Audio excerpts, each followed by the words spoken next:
nice skin, so gorgeous. We thank the life gorgeous.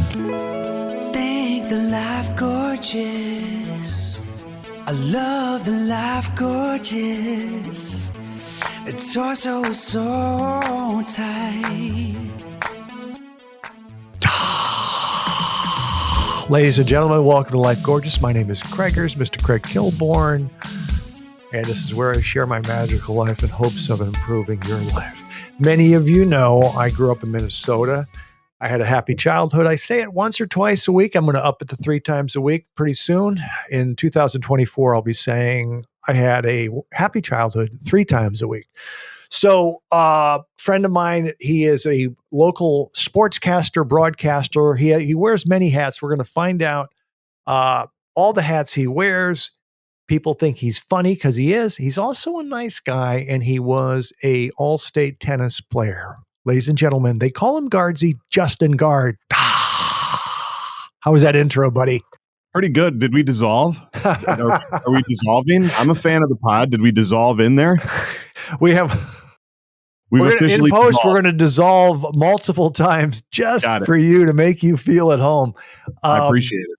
Before we start, what are the many hats you wear?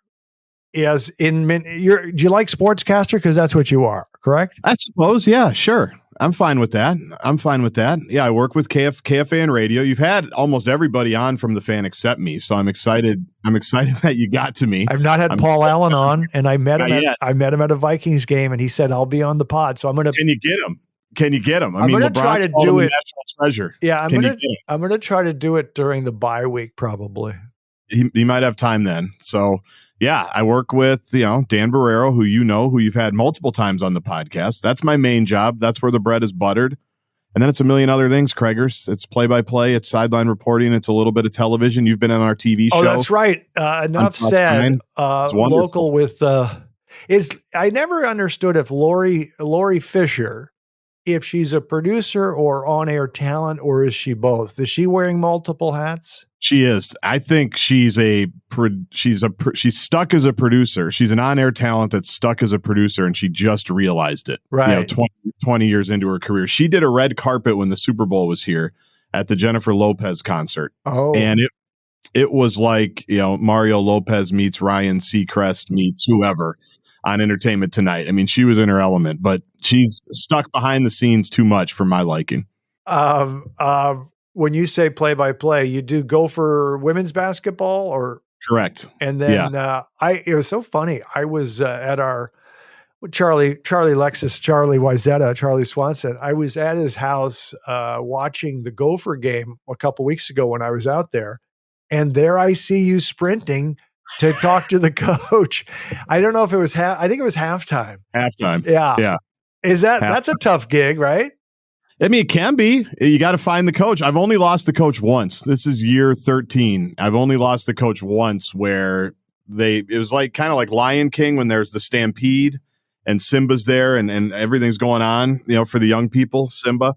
And I've lost him one time, not PJ. It was the first coach, Jerry Kill, but you just got to be ready to go. Right. You've been in the arena. You got to be ready to go when the coach is ready to go. And whenever there's a big game like that on national TV where the real sideline people, the TV people get to go first. Yeah. I always get a lot of FaceTime after that. Once they pan away from the actual sideline reporter to the radio sideline reporter, and there I am waiting to pick up the scraps. I think that's what happened that night. How many years have you been doing that? This is year 13. Oh. Year 3 on the play-by-play, year 13 on the sideline reporting. So for the young people, we already said it, but you produce the Dan Barrero Show, which has dominated the ratings for years, but you're very clever and you're on air, obviously, with Dan. And let me just get the Dan thing out of the way. 2 things. First, I want to start with an inside joke. How is Ethan Casson after the how's the mental anguish after he was dismissed? after he was the president of the Wolves was dismissed on air by the host Dan Barrero saying, so this is so funny. I'm listening.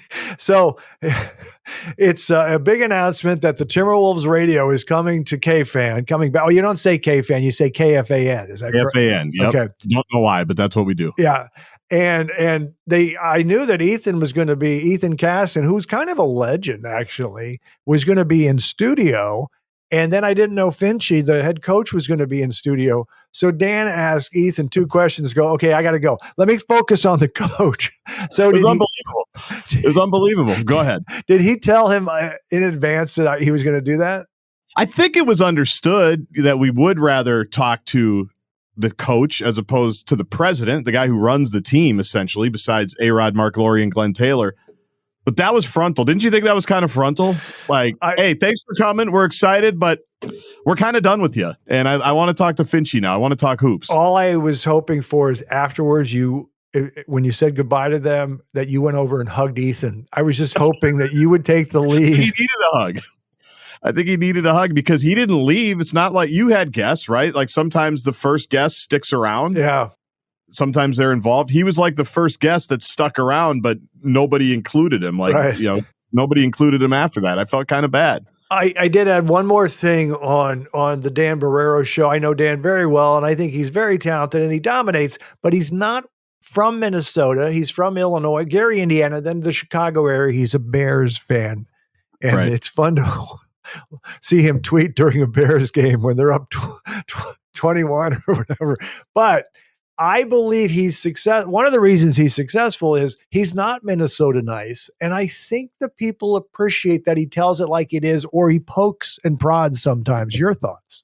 Yeah. Some people, it was an old Gopher basketball coach named Richard Pitino who once said, I'm surprised how sarcastic you guys are because I wouldn't feel like that would play in Minnesota. It doesn't feel like it would play. Right. You're right, but we are. And Dan is extremely sarcastic. He just, I can't believe it's almost like you're Philadelphia or you're New York or East Coast sarcasm. Exactly. But I think people sneakily like that. I don't think people in Minnesota are as nice as we like to project. I think we are a little sneakily sarcastic. Right, so because that's why it works. You're in Minnesota. You were born there, right? Yes, through and through. But you're not, like as you just admitted, you're not necessarily Minnesota nice. You're nice. No. You're very nice. I think compared to other people, I'm nice. Right. But maybe other Minnesotans, not so much. Okay. I'm not sure. Yeah. There's grades of nice. And you are, I like to say clever. I don't know. Are you sarcastic as well? I think so. I appreciate clever, though. Clever feels weightier. When you say that, I really feel good. You just already said Simba. You already said Simba this early in the morning. That makes me feel good. It makes me feel good when you say clever because that's a unique word. That's funny. Anybody can be funny. Clever, it's different. Right. And you're a kid. I don't know how old you are. You're probably late 30s, early 40s, something around there. You never ask a beautiful woman or a young broadcaster his age. No. But one day, I assume you're going to get your own show one day. Is that the goal? We'll find out. I mean, that was the idea. Right. Yeah. Right. I get that. I do. I mean, around here, I get that question a lot, as you can imagine. I would think so. And I know CCO calls you every week trying to save them. They want you to save WCCO. I field a lot of calls. Yeah, I field a lot of calls in that regard. Yeah. But someday, but people always ask me that. So what you mentioned it. Dan has the best show in town. Did before I was. I've worked with him 15 years now. Wow. And it's fun. It's great. Yeah, you guys are really good together. I mean, so I want to ride it as long as we possibly can. Like everyone says, do you think he'll retire soon? I said, no, why would he? He's got a great show, best sidekick in the business. Many people are saying that. Why would he leave? It's a great deal. So I view you as a co-host, not a sidekick. But anyways. You're the one. I'm just glad, by the way, I thought you were mad at me. I'm glad. I thought you were mad at me. I have a question here. Let me see if this is the one. Can I see if this is the one? Yeah. Yeah. Hey, Gaardsy, I was in town and I invited you to dinner. Who wears the pants in your family? Yeah, that's where I thought you were mad. I knew we were going to have to air this out because how long were you in town? A full week, right? Yeah, it was a rarity because I went to the State Fair to do your guys' show. Yep, thank you. The Dan Barrero show starring Gaardsy. And then I stuck around to watch the Vikes lose to Tampa Bay. But that was fun. Yeah, you couldn't show up for dinner, huh? I couldn't join in. I think I couldn't do any of the dinners. next time, if there is a next time, if I get invited, can I get in the lunch rotation? It's a lot easier for me to lunches, be in the lunch yeah. rotation because, then the kids, I'm not in charge. I've got 3 kids. We haven't talked about them. It's bedtime. We're not going to talk about your kids today. We don't talk about kids on the Life Gorgeous. I was going to say, that goes against everything the Life Gorgeous stands for. So I need to be in the lunch or late brunch / breakfast rotation when you come back. And this brings up the next question. I love going to different places. I've been to Cove for lunch. I've been to Murray's for lunch and, of course, dinner. I've been to Manny's for lunch. You've been everywhere. When we have lunch, where would you like to go? I'd like to go to Murray's. Oh, yeah. Have you been there a lot? I've never been to Murray's. That's why. I'm a Minnesotan that's never been to Murray's. It's been around for hundreds of years, it seems like. Yeah, they have garlic toast that everyone talks about, just as a little fun thing there. Yep. Great sign outside, kind of a retro vintage sign. That's it. Really like. And you and I are throwbacks that way. That's where I think we get along. Yeah. I always want to know about old Hollywood. I want to know what you're up to, the historic places you're going to. You send me pictures of hotel bars and things like that. We're old souls like that. Exactly. And so that's why it's weird. So that's where I feel like you and I should go to Murray's. Oh, I love it. That's kind of our place. I also love old hotel bars. The St. Paul Hotel has a nice lobby bar. Yes. And it's a great, I really romanticize because I don't get back there much, but when I do, I obviously have a great time because I go to all the best restaurants. You do. Okay, here's what we have. We're going to talk a little Vikings. We're recording the day after they won at Carolina, and it was such an exhale. But this airs the Tuesday after they host the Chiefs. And we used to do this at ESPN. We'd have to record 2 different endings because we would tape. Some of it was taped and it was for the replay in the morning, where if they lost, we said this. If they win, they say this. We're now going to try to do 2 different reactions to the Vikings hosting the Kansas City Chiefs. I'll start first with the win. No, I'll start with the loss, and then we'll comment on it. Well, Gaardsy, that was a tough one at U.S. Bank Stadium. The Vikings lose by 3 to the Kansas City Chiefs, 31-28, 6 fumbles for the Vikings. That's where it was. Again, we talked about it with the Carolina game. They won despite the turnovers. This team has no value for the ball, Craigers. Like, what's the one thing you've always taught me is the ball is the program. You have to value the ball. And whether it's Madison, whether it's Cousins, whether it's Nick Mullins who had to play because Cousins had a couple of fumbles, they have no regard. They have no regard for the ball. It's hard enough to beat a team straight up like Kansas City, but when you just give them the ball like that, you're asking for trouble. Was I the only one in the fourth quarter saying I'd rather have Kyle Sloter than Nick Mullins? I think we were all wondering what Sloter was up to. At that point. Okay. It was a tough one. This is fun. I hope some of the people are enjoying this. Okay, now we're going to do the win. Okay. Gaardsy, I am shocked. I know we haven't won a Super Bowl, but that was like a Super Bowl win. We beat the Chiefs at home, U.S. Bank Stadium, and I'm just going to say it. I like Cam Akers. I like how he's, sprints, explosive, great touchdown, 16-yard run. Right behind Dalton Reisner, who they picked up on the same week as the right guard. And how great was it, Craig? Just as a Minnesotan, did you feel good when Taylor Swift left with Justin Jefferson? Oh, there's Gaardsy. There's the tease. And Taylor Swift says, you know what? This JJ guy's pretty intriguing. I think I want to see what number 18's about. Trav, it's been a good run. Donna Kelsey, see you later. But he's JJ, as Paul Allen would say. I thought that was a surprising development, quite frankly, that I didn't see coming. I want to do now one where there's a tie just to hear what you'd say. That was great. That was great. Okay, so you grew up with the Vikings, as did I. I'm a couple years older than you. What's your attitude on the not winning a Super Bowl? Because I always say, well, at least we're good all the time. I hope we win one. But others would say, I would trade a bunch of bad years, like the way the Jets have been, where they won with Joe Willie, and then they've been bad for a long time. What is your thought?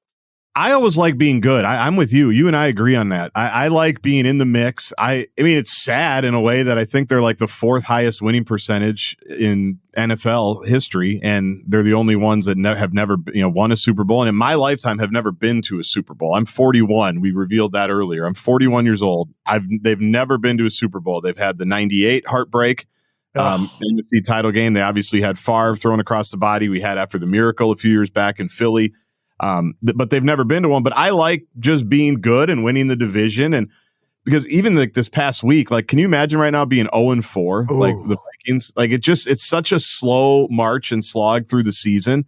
If you can't even like pretend that you have something at stake, going to the playoffs, maybe winning a round or two, whatever it is. So there's people that think, Craig, that we're the problem because we don't demand enough. And we need fans, right?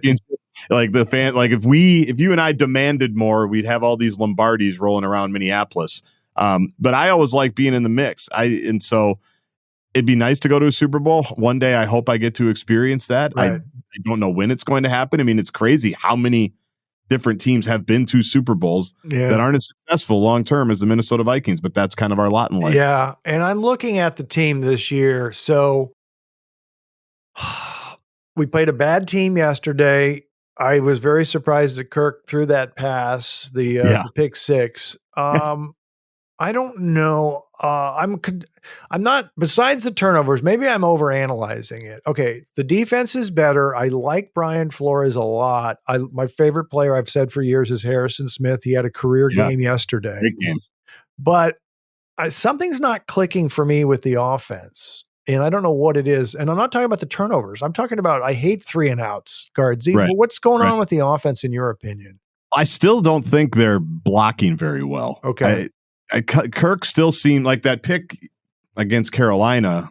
I mean, you could tell he was just flinging it out there. You could tell he was feeling the pressure a little bit.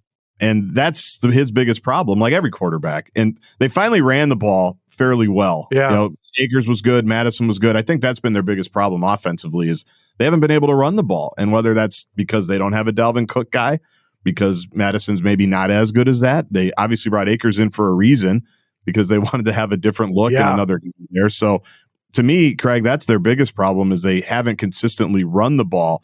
Because doesn't it feel like out of nowhere, Justin Jefferson can catch like 5 balls in a row? Yes. Yeah. Like you throw him for like a quarter and then it's just like he's open for an entire series and Cousins just finds him. And even Addison has had a little bit of that too at times. So they've got all those weapons, but they haven't been able to sustain it because I don't think they've run the ball very well. Yeah, I think I'm pleased with. I love JJ. I thought he'd get double teamed more and taken out. He got taken out of a few games last year. Yep. I did. I mean, a knee-jerk reaction was Cam Akers is better than Alexander Madison, but that's just because I like his acceleration and he's kind of smooth. He's got a good pace. Yeah. I really like the way he runs, but I'm concerned now. Specifically, someone was saying I watched the Jets game last night. And we don't have the defense that the Jets have. And Mahomes had a bad game. They're coming into town. So it might have to be a shootout. And I just don't think, well, we haven't put it together offensively. We've been down there. We've had some turnovers in the red zone. It really bothered me, the 3 and out yesterday where Kirk overthrew JJ on the right side. I was like, come on, early man. on. Yeah. You got to So I need our offense, and I'm trying to. I think KOC sometimes needs to call a better game. Those are my thoughts. Go ahead. Well, I think they need to. There was a time where they were throwing it like 80% of the time. Like that's not sustainable. Right. That's not helpful. You're going to get Kirk killed. He already gets hit more than any quarterback. Right. And so I really think it does go back to what we were talking about. There has to be some type of legitimate balance, maybe not 50-50, but there has to be some type of threat there. Where you can, and especially against Kansas City, like they didn't play well the other night, but like they're going to look at the Vikings defense and say, we'll figure out these blitzes. Like this isn't Bryce Young. As great. Yesterday, I loved it because I'm a big Brian Flores guy, B-Flow as you call him. Yeah. And I just love that you could tell he was feeling it yesterday. Like that last couple minutes, like he had his card. Yeah. He's walking up and down the sidelines. Like whatever I call is going to work. Yeah. Harrison's going to get there. Bryce Young's not going to beat me. Like this is awesome. It's a different deal when Mahomes is running around. Yeah. So I'm curious to see how that goes. I can't wait. So what are your thoughts on the head coach, Kevin O'Connell? I like him. I like him a lot. I'm curious to see how he gets through this season because last year everything worked out beautifully. Right. I think there's been an interesting deal with the young bucks, with the young people. Matt LaFleur's getting frustrated now with reporters' questions in Green Bay, right, because they got run out of the gym the other night, and now he's getting a chippy a little bit. KOC from time to time is getting a little chippy. Like it's not all sunshine and rainbows for the 30-somethings right now. Which even Sean McVay, who's had as much success as you could possibly have. Like that guy's just dying to get a win. Right. So I'm new agey. I like the approach. I like collaboration. All the stuff we make fun of, the alignment and the intentionality and all the words that don't really mean anything, but everybody says now in 2023. I like all that because obviously it works. Right. I mean, guys like playing for him, but I kind of like seeing the young kids go through a little something where it's not just, dashing California looks like KOC has with washboard abs and a beautiful family. Like you got to go through the mud a little bit, in a football season. So I'm kind of curious how he handles all of this. He's so different than Coach Zim. And I was a Zim fan because Zim cared. I know he was, I liked because he was the opposite of Minnesota nice, but I do like KOC. And I hold out that he's really going to be a great play caller. I can't tell yet. He had a great first year, but we'll see how it unfolds. I wanted to also ask you, did you see the post game with Marcus Davenport? Did you see that or not? No, It was nice to see him play, by the way. He was helpful. Yeah, he was a little sour. He said, listen, I'm a little down on the media because, I guess he got some criticisms, I guess, for not playing in the first. Right. He only played 4 snaps in the first 3 games. Right. And he was down on the media, and he said, but my teammates picked me up. But he played very well, and he looked like a game changer. So I hope he's healthy and plays against Kansas City.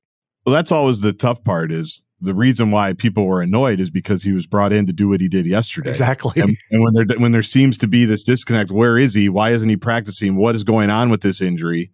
People get frustrated by that. Yeah, and I've heard for years that athletes, they say when they're injured and can't play, they're like a pariah. I mean, they're in their street clothes, and everyone's like, the basketball, NFL, all of it. It's just like when you're injured, it's like, why are you here? Unless you're Aaron Rodgers and you're wearing sunglasses with your crutches. Everywhere. Nice luxury suite. Wouldn't that have been great last night, Craigers, to have A-Raj in that whole scene with the Taylor Swifts and the Hugh Jackmans and Ryan Reynolds? Everybody's all about this new love, and then Aaron Rodgers is there to just ruin all of it. Like that's what that would have been good theater, would it not have been? Zach Wilson did his best. He played well. I mean, obviously he fumbled at the end, but he can throw, he can spin the ball. He's almost as good as Sam Bradford throwing the football. No. Rodgers, I've said before, he's my favorite guy to watch throw the football in NFL history, and he just love his release, Yes. And release rotation. So what'd you just say? Release rotation. You're so good. You're such a student of the game. Let's switch to our Timberwolves. Yeah. Do you know where they are as we speak? They're in Abu Dhabi. Exactly. Don't ask me where Abu Dhabi is. I just like saying Abu Dhabi. It's Dubai. It's over there in the Middle East somewhere. And they're over there. Let's just say we treat women better. No, I'm just kidding. I was going to get political here. So I think you and we've talked, we're kind of on the same page where we like what we have. We like that Game 5 at Denver, and we think the Rudy thing's going to work out, and we love Ant, and this could be a special year. How special can it be, do you think?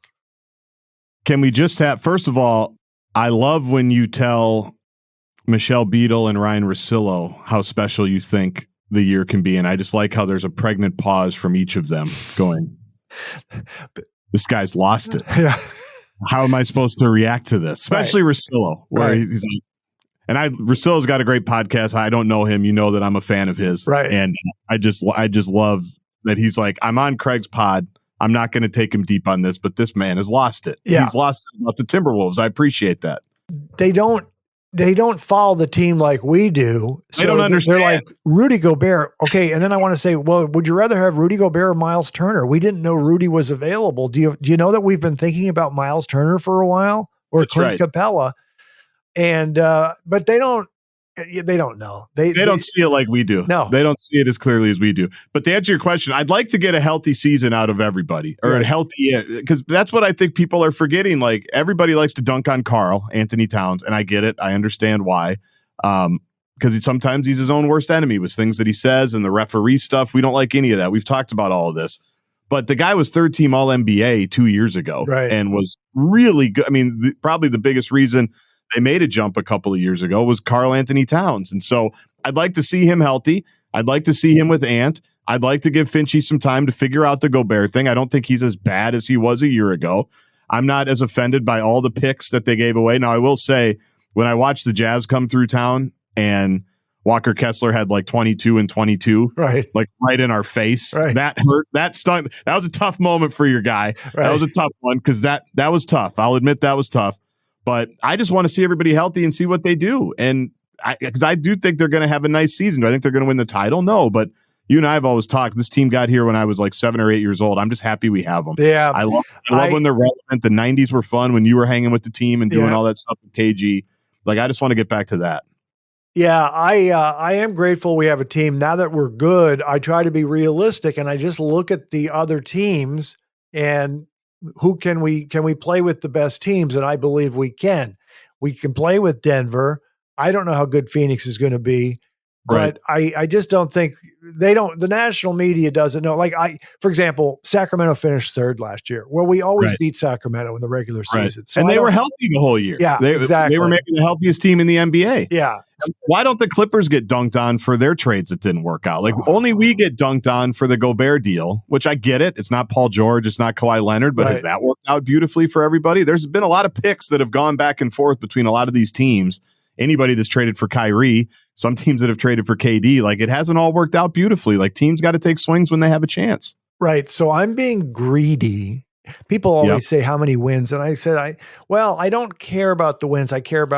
I want to be top 4 in the West. Same. So that's what I'm thinking. Nice goal. If we stay healthy and play well, I honestly think we can finish top 4 in the West. And the Michelle Beatles of the world, sorry, Michelle, and the Ryan Russillos, play-in game.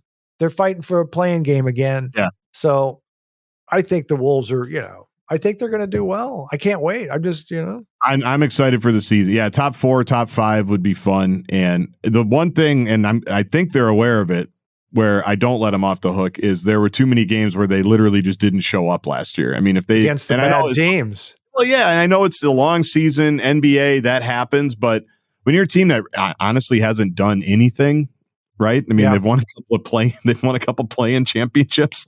Actually, they got the 8 seed last year, but 2 years ago it was the 7. I mean, you haven't really done anything. Like, you can't just roll in and think you're just going to beat Houston. Right. Like, just go do it. I mean, if they won half of those last year with how tight the West was, who knows where they would have finished. I had an idea for when you're playing the sub 500 teams, I was going to do one of those videos, fire up videos, inspirational videos to play at a Target Center before the game and during timeouts to get everyone going. And just play it against the bad teams. Do you think that's a good idea? I think not in our house. So are you going to be part of the video? Is that what you're saying? Yeah, I'm doing it from my den, saying not in our house. I think this is it. Where you are right now. Yeah. From where you are right now. Well, I think what I would play, I like that. That should be a part of it, is Tim Conley saying this week, we no-showed too many times last year. Like, have that as they're doing the starting lineups. Yeah. So they hear directly from the boss. Right. I'm paying attention. You guys no-showed these games. Now, that's kind of disrespectful probably to the other opponent if you just cherry pick it for those guys. Right. But I think they need to make some adjustments because last year wasn't good enough in that regard. Do you like when I exhale? I do. Yeah, it's a good transition. How good a tennis player were you? You had a scholarship to college to play tennis? Yes. Wow. University of Iowa. Wow. I knew you were going to ask me about this, and the best answer I ever heard about being a good tennis player in Minnesota, there was a guy named Matthew Perry, who most people remember from Fools Rush In with Selma Hayek, a movie in the late 90s. he was a good tennis player. Oh, yeah. And he told a late night host somewhere, I don't think it was you, Nope. being a good tennis player in Canada, where he was from, is like being a really good hockey player in Burbank. Okay. Okay.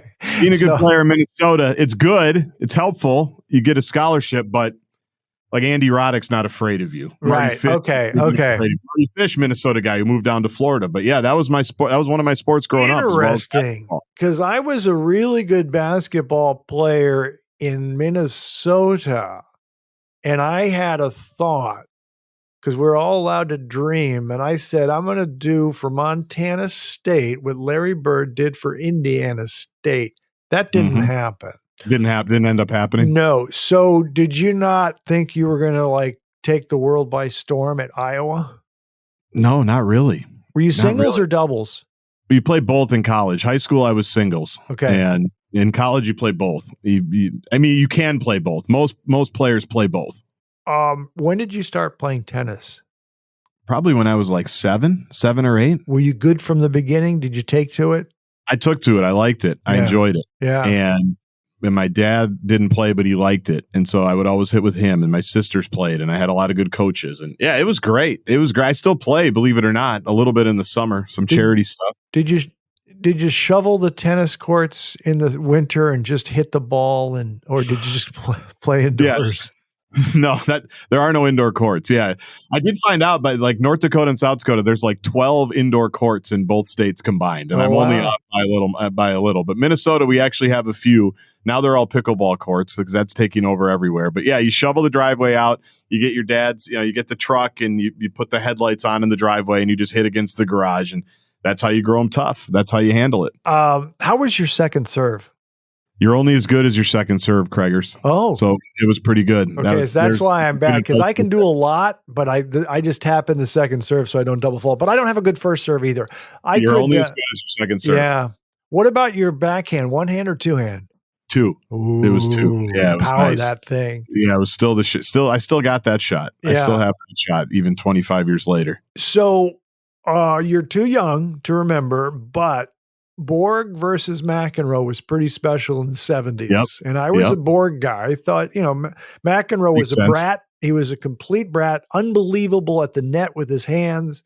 Yep. And then Borg did the baseline, passing shots. He would crank his Bancroft wooden racket and do a two-handed backhand. Did you have a temper when you played? Not really. Oh. At times, yes, but not really. Okay. I was more Borg than I was McEnroe. Okay, nice to hear that. And what was your biggest outburst? Oh, man. We were playing at Drake. I was at Iowa. We had an exhibition against Drake. Yeah, we did play Drake at the Knapp Center. Yeah, everybody remembers that. I only broke a few rackets. That was in college. You did have to bring up the attitude a little bit more. Why is that? For whatever I don't know, because that's just how it was. Because I don't know if everybody thought they were. We were all tennis players. It's not like it was a bunch of alpha males running around. But I think we all felt like you had. That was always the thing. You have to be tougher. Have to have a little bit more edge. You're playing against older guys.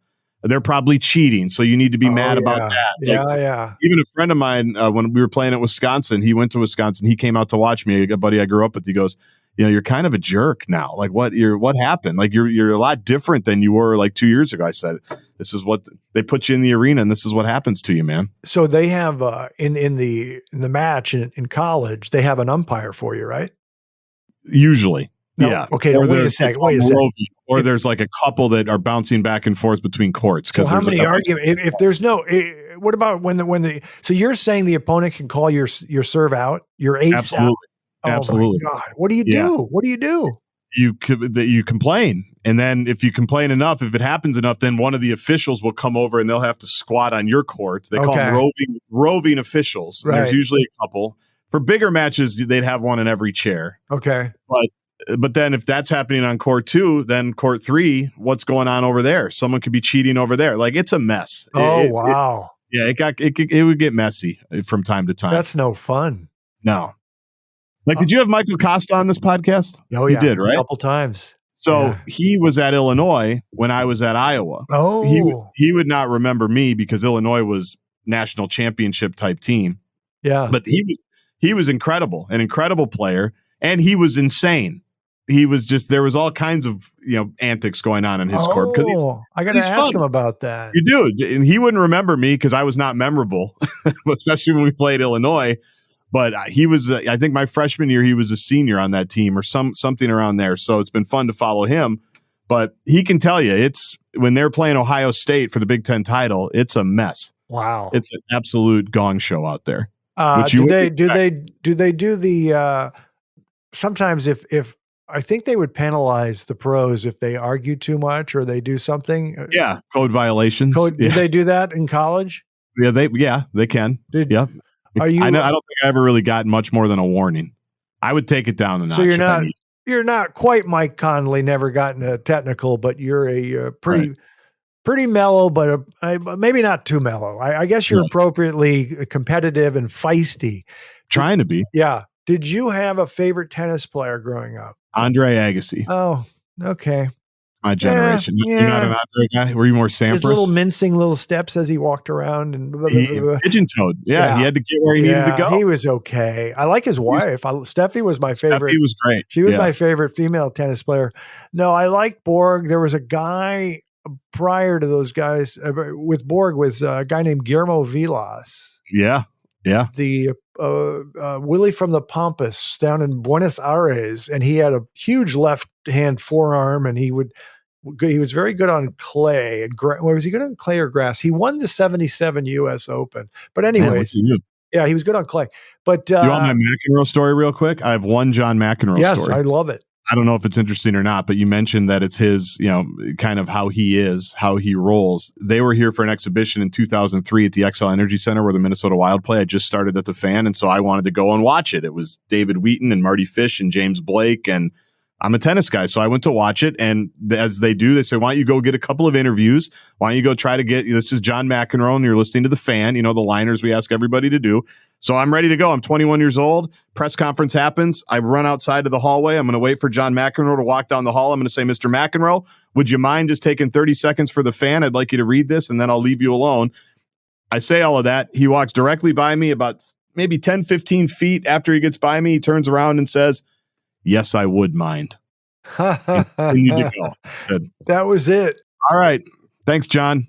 Appreciate it, man. It's just me and you in the hall. His agent actually said he was. I interviewed him. He was a great interview. He was absolutely, obviously a little nicer to me because I wasn't 21. You're the natural host. But I gave him crap because I did before he came out on the top of the show. He was the first guest, but top of the show, I did a whole desk chat about these two different players, this Ice Borg, this good-looking blonde, and this bratty, average-looking guy from America, dividing a father and son. I liked this calm, blonde, icy guy, and then my dad liked this rude brat. And it was very funny. But he came out and he goes, average-looking? What are you talking about? But no, he was great. Here's another question I have for you. Okay. I can't figure out in Minnesota. I follow Minnesota from afar. I follow the Vikings and Timberwolves intensely, but the other stuff I follow from afar.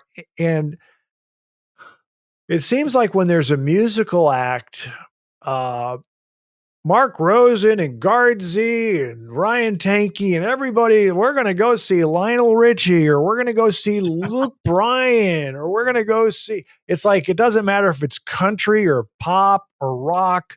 You guys are going if it's a big name. Am I misreading this? For Rosen and Tankey, no. Me, I'm a little bit more selective. Okay. And that's why I couldn't do the one dinner with you. I was going to see Jerry Seinfeld. Oh, he was at the State Theater. He was at the Hennepin Theater District. That's right. And he plays there. Mark Rosen went to that as well. He was at the same show. Seinfeld plays there often or once in a while? It seems like he's been there a lot. Okay. Yeah.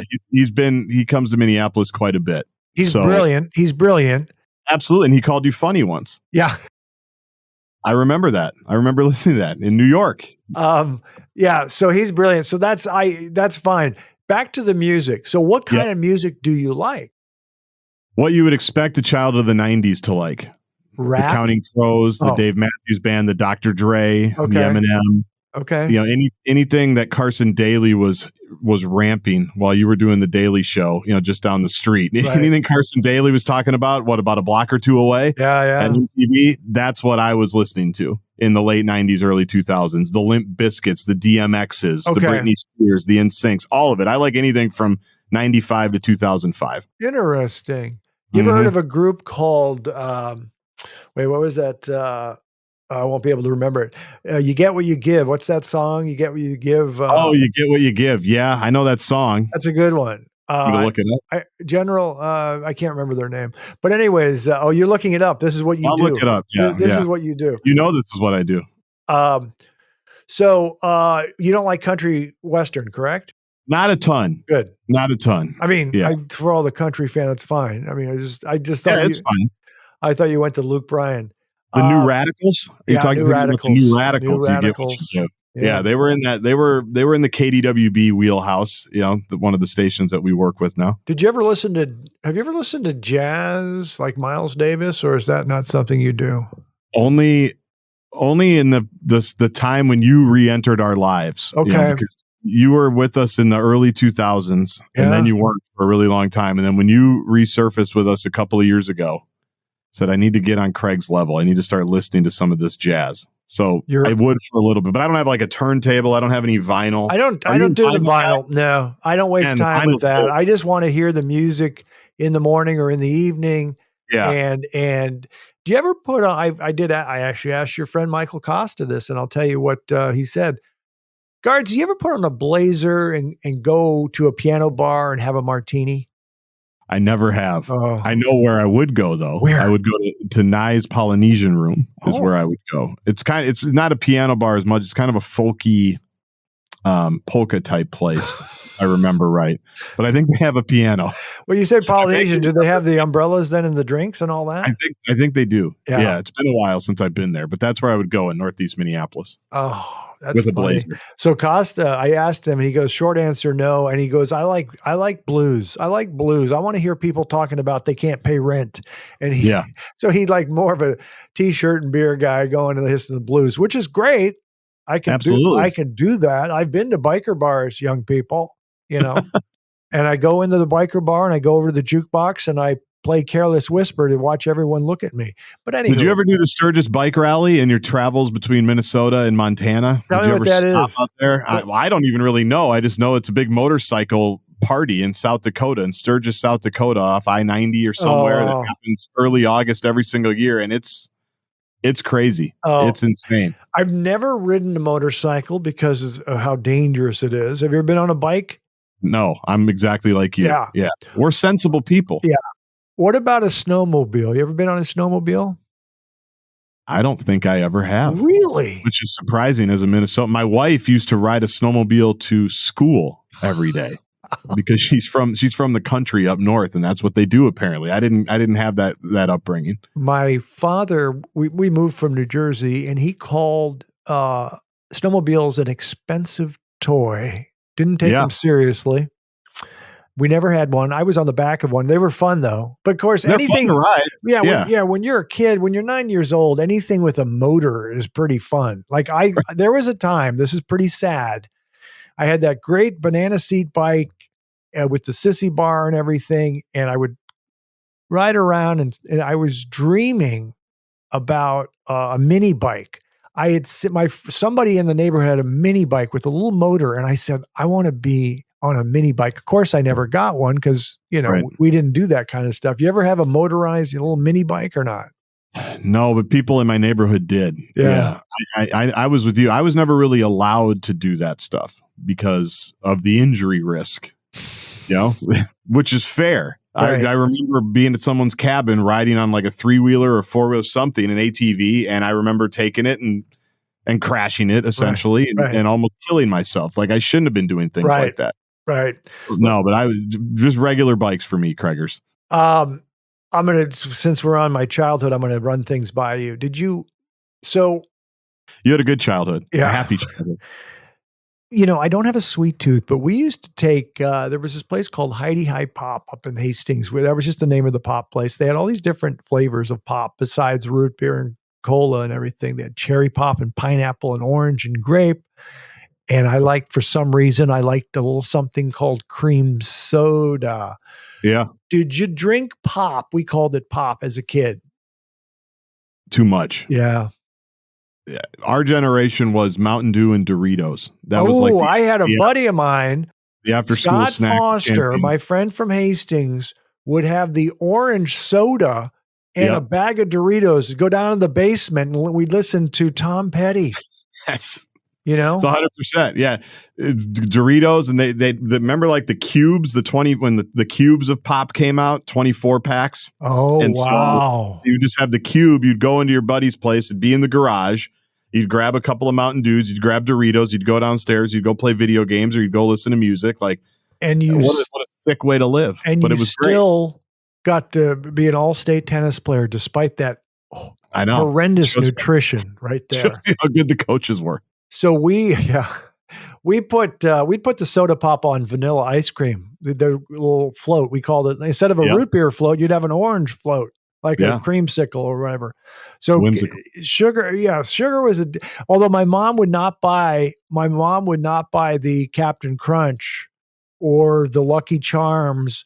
Right. She'd just buy plain old cornflakes or shredded wheat or grape nuts. And then when I visited my cousins down in Kansas City, we had Count Chocula and Quake and Quisp and all that sugar crap. Did you have a lot of sugar? Did you have the sugar cereals? Yeah, but not as we didn't. But we knew better than to eat them all the time. Okay. We were Frosted Flakes and Golden Grams, Trix from time to time. Trix was a good one. General Mills, Minnesota company, right down the street from where I'm talking right now. They always had great cereals. We were supporting the Minnesota brands. I'm going to run one more food item by you, and then I'm going to ask you if any food items from your childhood that I don't know about. What about Father would make bratwurst and beer. We'd have bratwurst with sauerkraut and mustard. Did you ever have bratwurst and beer? Boiled in beer? Yes. Mostly though, only in Wisconsin when you were visiting your Wisconsin relatives. Yeah, which I had some. I had a couple. I still do. And so that was always that was the big thing. I'm looking at a sign that says "We want beer" right now. I don't know what studio that's from, but yes, the bratwurst. I'm not a sauerkraut guy though. I don't know how people do the sauerkraut. Mustard is just fine. Is it good for you? It's good for your stomach. Yeah. It's good. Acidic. Why is it good for your stomach? It's just if I got technical, good enzymes. Good enzymes. Yeah, that's good. Yeah. If you're looking to upgrade your enzymes and throw some kraut on anything. Yeah.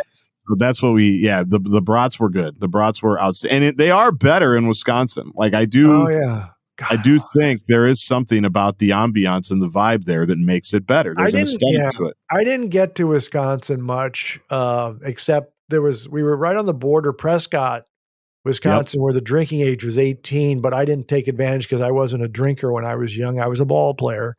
Right. But so I don't go over to Wisconsin too much. What foods did you like as a kid?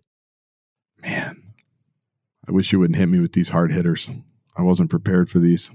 Did Mom make something? Did she make meatloaf? Did she make mac and cheese? Did she make any chicken dishes you like? Like, for example, my mom on my birthday would make, for some reason, Craigers liked enchiladas. I had the Swanson Mexican TV dinner. Yeah. And it was, the Mexican food, it was, I liked enchiladas as a kid. So she would make me enchiladas. Moms are good around here. They're always very good at casseroles. They're always exchanging casserole recipes. Yeah. So did you try this casserole? They bring this casserole over. I got to get the recipe to this casserole. And so in the Midwest, I think the casseroles are outstanding because everybody's got one and they just keep moving along from house to house. My mom was expert she liked coffee cake. Have you ever had coffee cake? Oh my Lord. Oh, that's why I asked these questions. When Mom used to make coffee cake and those were so good. And there's the smell and the aroma of the coffee cake, whether it was on a Sunday or she used to make it a lot for like her birthday or birthday. She liked to have a good coffee cake with the cinnamon on top for special occasions. God, I love that. How can you brown sugar and cinnamon and that's what it was. Brown sugar. Yeah. So the coffee cake, when I think of like the one thing that my mom absolutely always made, coffee cake that she loved, that would be it. Thanks for that. I'm glad I asked that question. Now we continue. This is what we do now. We do your top 5 movies, then we do the Life Gorgeous quiz. That's how we wrap up. So let's go with your top 5 movies of all time. And I sometimes like to predict based on your age, but I don't know if I'll be able to do this. Are you pleased with your list? Was it difficult to narrow it down to 5? Yes, it was, because there's going to be a couple and ors where like I could take or I can give or take, because it's not as much about the movies as it is about the people that are in the movies. Okay, and I like a certain you'll see I like a certain section of people. Are we going 5 to 1 or in no order? It doesn't matter. Most people do not do an order. Sometimes they say this is my favorite in the next 4. Do you have an actual order? But I have an actual favorite. Do you want me to get that one out of the way first, or build up to it? I want you to do it first. Good Will Hunting is my favorite movie of all time. Good for you. I love everything about Good Will Hunting. I love Robin Williams and his character. I love the fact that Ben Affleck and Matt Damon essentially said, we're not going to get any of these jobs that in our generation, we're just going to have to write our own movie. Right. And so they did. And it ends up, they win an Academy Award for it, and the rest is history. I love the stories of the friends. I love the story of the relationship with Matt Damon and Minnie Driver. I love I Got to Go See About a Girl. I love all of it. That's Good great. Will Hunting, far and away my favorite movie of all time. Yeah, it's pretty good movie. Go ahead. I don't know what it is on IMDb. I don't know what its rating is. I'm sure it's over 8. I'm sure it's over 8. 8.3. Yeah. Secondly, I like Field of Dreams. Okay. I'll throw one sports movie in, Field of Dreams. I feel like you've never seen Field of Dreams. I feel like we've talked about this. You're correct. I haven't. It's on now. I might watch it soon, by the way. I know it's. I like that one. Yeah. Yeah. Midwest, corn, Iowa. Go ahead. Good Will Hunting is 8.3, which is very, very high. That's very good. Hitchcock movies are all over 8. So yes, it's a very good movie. And I did see Good Will Hunting when it came out, and I enjoyed it. It's good. I like that movie. Field of Dreams, again, Midwest, based in Iowa, but has a Minnesota bent, so we're provincial about that. You feel like you would know a guy that would turn out, throw his corn, spoiler alert, from 1989, knock out all of his corn to build a baseball field, because a voice in the corn told him to do it. Good story about fathers and sons. Great story about fathers and sons and things that are left unsaid or never said, and how they may haunt the kid forever and ever. Well, I'm going to watch it. I don't watch a lot of sports movies. I tell people that it frustrates them. I watch so much live sports, and I always find the sports movies contrived. But I'm going to watch it, and I do like Costner. He's great. Build it, they will come. I remember the line, so I'm going to watch that just for James Earl Jones. I was going to say just for you, but it's actually for me too. So yeah, I think you'll like it. Good. The Aviator. Oh, that's a good one. I like that because I'm a big Leo fan. And Huge Leo fan. I also think Cate Blanchett is as good as it gets as far as an actress, And the Howard Hughes idiosyncrasies. Oh. I mean, just the what was going on in that guy's mind. Yeah.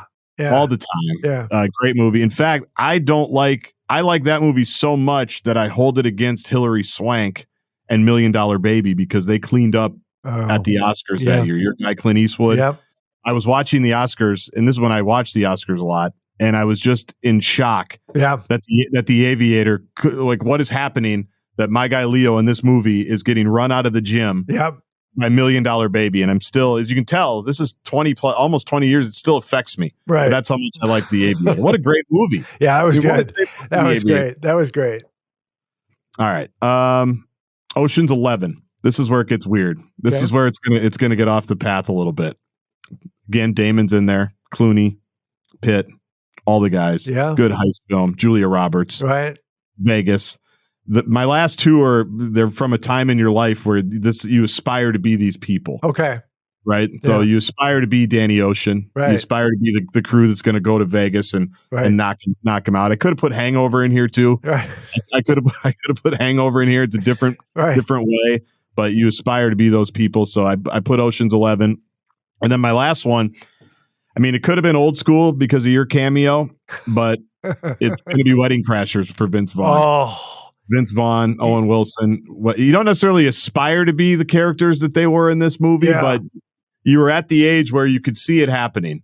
Where, hey, we're 22, 23, 24. There's weddings going on. We're just looking for love. Right. Let's see what's happening. So anything Vince Vaughn's in, I'm good with too. If I remember correctly, Chris Finch on this podcast had Wedding Crashers as one of his 5 movies. Oh yeah, Finchy. I mean, any of those with Vaughn and the Wilsons. Yeah, like those are great. Those are great that whole time. And how often do people say good talk to you? A lot. I've never had A those. lot. It's it's a lot. Daily? See you out there. Good talk. See you out there. Yeah. Good talk. See, I guess we're not knocking now. I say that to my Yeah, kids. oh. That's what preceded it all the time. I know we're not supposed to bring up kids on the Life Gorgeous, I but guess we're not knocking. Yeah. the kids will just roll in and go, guess we're not knocking here. Oh, I love And that. the towel and the whole bit. That was an underrated part of that scene. Well, that was an ad lib, and they obviously kept it in. You have to say something with it. That's a good list. That's a very good list. And some people say things that, it makes me watch them. Like there was a couple people have said Jaws, and I rewatched that the other day because I don't really. I saw it when it came out in the 70s, but I didn't remember it, so I rewatched Jaws. I'm going to watch Field of Dreams. Someone said Saturday Night Fever with John Travolta. So I rewatched that. Have you ever seen the movie Sideways? With Bill Murray? No, he's not in it. No. Sideways with Paul Giamatti and Thomas Hayden Church. Hayden Church. Oh yeah, no. You'd like that. Have. I think you'd like that. That's a funny one, but it's drama and funny, and I think you'd like that. It's one of my favorites. It's underrated. That was very good. Okay, buddy, here we go. Life Gorgeous quiz, simple questions, profound insights. Favorite restaurant in St. Paul? In St. Paul. Because you snobs don't always go to St. Paul, you Minneapolis snobs. You're right, but every time I go to St. Paul, almost every time I go to Cassetta's. Oh, yeah, right there that's great. The Italian place, that's great. The Italian place, you got to wait in line. Yeah. It's like the Seinfeld Soup Nazi episode. You got to wait in line, and you're worried about making sure the line moves, and you're usually going to a Wild game or a concert or something that's right by the Xcel Energy Center, and you always get a side of mastacholi. I never knew what mastacholi was until I went to Cassetta's. It's like a pasta with cheese, I guess. Oh. And it's just a great side that goes with whatever other pasta or pizza you're getting. So Cassetta's is my favorite. I love it. I've been there. I actually we used to go there as a kid. And I went there a few years ago when I was in town. You get the tray and you point to what you want. And it's just, it smells great. I love it. That's a great place. Mancini's a close second because Mancini's is also on 7th, I think, a little further out. But that's an old style supper club. I like that place. And I haven't been there since I was a kid, so I got to go back there. There's so many places. You ever been to the Lexington, by the way? That's where I went last time. I know I was invited. I didn't go to that one. Sorry. By the way, I forgot to ask you, what's your beverage of choice? Are you red wine? Are you beer? Are you Unfortunately for me, I'm a beer guy. Okay. Which is not good for my skin, which is not good for my waistline. Right. I need, but I haven't, since you saw me at the state fair, I haven't had as many beers. So I'm trying to lean out here. I'm leaning out for the fall. Okay. Beers are very caloric, as you know. Right. I don't drink beer because I get a little fleshy, and I got to keep that 4.2. I'm extremely fleshy and doughy. So do you, if you were going to switch, do you do red wine or what do you do? Not a big wine guy. Okay. I would do some type of vodka drink if I were to switch. I'm just a little advice. If you can go wine, either white or red, it's better for you. It's not as fattening as beer, and it's not as hard as the hard liquor. So just a little, think about that. I'm going to think about it. Yeah. Profound. Gaardsy, name one Barry White song. Go. Man. It's got to be "Can't Get Enough of Your Love." That's the big one. Can't get enough of your love, babe. I just didn't know if you're so young. If you knew, you're the first, the last, my everything. That's a good one. I'm in ecstasy when you lay down next to me is another song. I don't think that's the whole title. I think I think it's a little shorter than that. Yep. So Barry White. I used to listen to Barry White before I averaged 26 a game and back in Hastings. It's a good scene setter. Yeah, it's a good scene setter. Gets you in the right frame of mind, I would imagine. Absolutely. Favorite Viking of all time? Randy Moss. Okay. He was pretty good. It's got to be Randy Moss. A little bit of a sourpuss, but a lot. Yeah. A lot, but he was our guy. Yeah. And he's like what JJ is now. He's what Anthony Edwards is now. Yeah. Just a guy that just ignites the whole everything.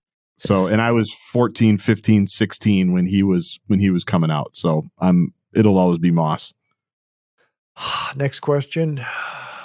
If I went to a playground in North Minneapolis today and rolled out a ball, is there any local media person who could beat me one-on-one? Probably not. Probably not.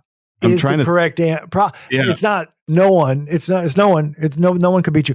Probably not. Because I thought you might say, what about Jim Pete? He's the media guy. Well, Jim Pete, if it was make it, take it, and he got the ball, he could post me up and back me down. But if I got the ball, he might not see the ball if it's make it, take it. Right. You'd bring him out. Yes. Yeah. It'd be like the Rudy conundrum. Yeah. You know, you'd bring him out and then he'd have to leave. And can he guard in space? Right. Which is if you're playing you got to be able to guard in space. Right. I mean, Pistol Pete versus Manute Bol. I'm taking Pistol Pete. It would have been tough. So I didn't know if there was some, like you might have said, well, there's a guy who played, at Henry Sibley. He was All-State and he's now an intern, but he does a couple reports at Channel 9 who could probably I'd have to think about it, but I think, and then watching you run with the Wolves. I know this was a while ago, but watching you back down Mini-Me, you also backed down Mini-Me and shot faked him. 3 ball fakes. Yeah. I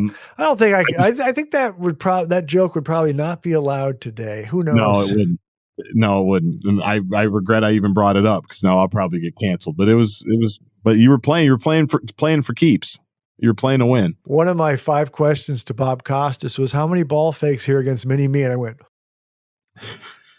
and he was, anyways, that was fun. Final question. It's one of my favorites. It's a food question.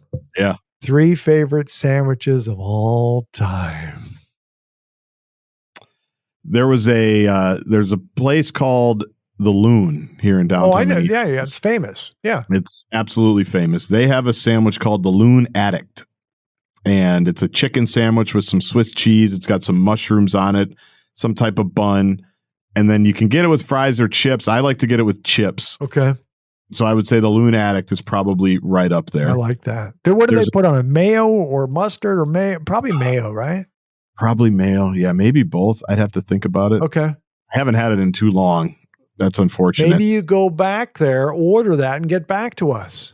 I could do that. Yeah, next time I'm on the pod in a couple of years. There's a deli that's no longer in existence in Columbus, Ohio. I found this in my travels around the Big Ten. It was an old Ohio State Buckeye punter named Vladi, and he owned a deli in a little strip mall called the Easy Living Deli. And it was all Ohio State. It was exactly what you think it would be in a college town. He had pictures of everybody that he played with and famous people that came through town. And when we walked in, we went there on a recommendation from somebody that said, go to see Vladi, go to the Easy Living Deli. And we walked in, told him what we were there for, and he said, I will get you the Musburger, what Brent Musburger has when he comes to town. It was pastrami on some type of rye. And I'm not a huge pastrami guy. It's a little salty for me. You know, got to keep your sodium levels low, as you and I talk about all the time. And so I had the Musburger. I like had that. some banana peppers on it too. Not a big banana pepper guy either, but when Vladi tells you got to have the Musburger, what are you going to do? Exactly. You got to have the Musburger. And so unfortunately that deli's no longer, it closed a couple of years ago. And so I'll never have another Musburger, but I'll always remember the one that I did. Yeah, that one sounds good because I like pastrami, because I don't know, you probably know my favorite is a Reuben with sauerkraut, obviously. Yes. But The Loon also has a good pastrami sandwich, by the way. The Loon, which I did mention. And you're right, it's salty. I can't have it very often, but it's flavorful. Right. You got to mix it in. Third one. Last one. Man. This is not easy. No one said it was going to be easy, Justin. No. We go deep. We go pretty deep on the Life Gorgeous. Well, we'll go with a Minnesota chain called Devani's. Okay. 1975, they opened near St. Thomas University, University of St. Thomas in St. Paul. That was their first location. Now they're all over the Twin Cities. It's a Minneapolis St. Paul chain, but they have a hoagie sandwich. And I think the chicken Parmesan hoagie would be like when it's a fall day when you're about to watch the Vikings. Yeah. And maybe you went out the night before, you were chasing the night, as you like to say, chasing the night. You wake up, you're watching whatever, you're getting your fantasy football lineups if that's what you do. This is what I remember it by. And it's about 10:30, 11 o'clock. You said, what do I need? I need a chicken Parmesan hoagie from Devani's. Oh, I like and that. And it'll be at your house in 15, 20 minutes and maybe a Mountain Dew in there as well. So that's what I like the Mountain Dew. Not anymore, but I did. So, yeah, people have said, I'm pretty sure Ryan Russillo said a chicken parm, which I think is not a really official Not real sandwich, but it Italian. is because it's chicken parm on a sandwich. Yeah. Meatloaf sandwich, those kind of things. Those are good. Yep. But no, that's a good filling list. I think you've heard mine before, which is the Reuben, either pumpernickel or rye. A cold one I like chicken salad. I like with the grapes and the walnuts, and I like red onions. I'll do a good club. Oh, I like clubs. If I need to go to at a restaurant that I haven't been to, or it's a quick sandwich place, and I don't really know what I want. Yeah. A good club with the ham and turkey and the three levels of bread. Love it. I can knock out a club. Here's the last one. Controversial. I'm going to predict you do not like it, but other people have liked it. You ready? Tuna melt. Not my favorite. I didn't think so. Not my favorite. Not against a melt. Right. Not against tuna. I like tuna. I like tuna steaks. You know, when you grill the tuna and you eat like that.